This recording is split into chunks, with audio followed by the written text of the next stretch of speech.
Well, our UK correspondent Benedicte Paviot is following developments for us in London. She joins us now live from the British capital.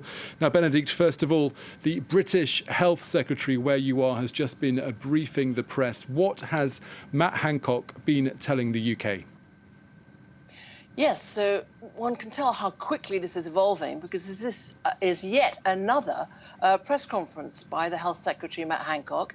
And what the papers had predicted, the British papers predicted this morning, has happened. He's just announced that millions more people in the east and here in the southeast of England, in which obviously the British capital is London, are going to enter as of the 26th of December, so the day after Christmas, the highest tier, this tier 4 that was announced and created by Boris Johnson on Saturday. So that is quite significant, and it shows again that this is the British health authorities trying to get a grip of this out of control in some zones virus. Now, what is even more worrying is the fact that actually another variant has been discovered. 2 cases, Matt Hancock told us, of another more transmissible variant of Covid-19 have been detected in the UK. Both people had travelled to South Africa, we understand, where the variant is linked to a surge in cases. So now what Matt Hancock has said is that anybody in the United Kingdom that has come back from South Africa, whether they're South African or not, but have come back from South Africa, must immediately quarantine on their own. So another development.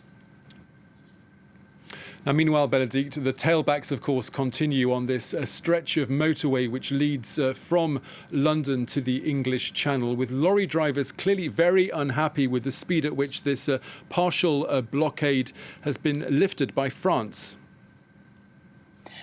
Yes, they're very unhappy at the treatment they're getting. Some of them have slept for 2 or 3 nights now in their trucks.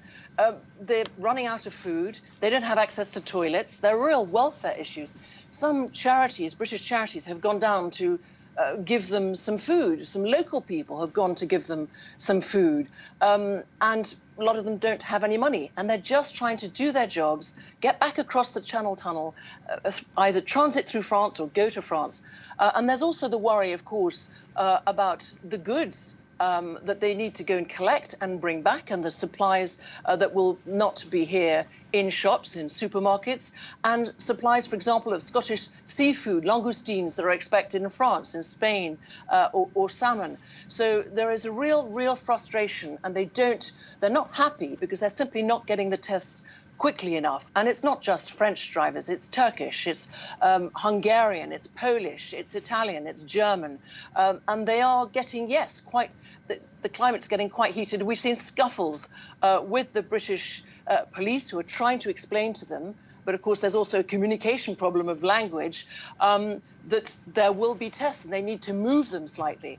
But it's going to take several days. The British government has made that very clear. That backlog is not going anywhere. And the truth is, the sad truth is, most of them are not going to make it home by Christmas.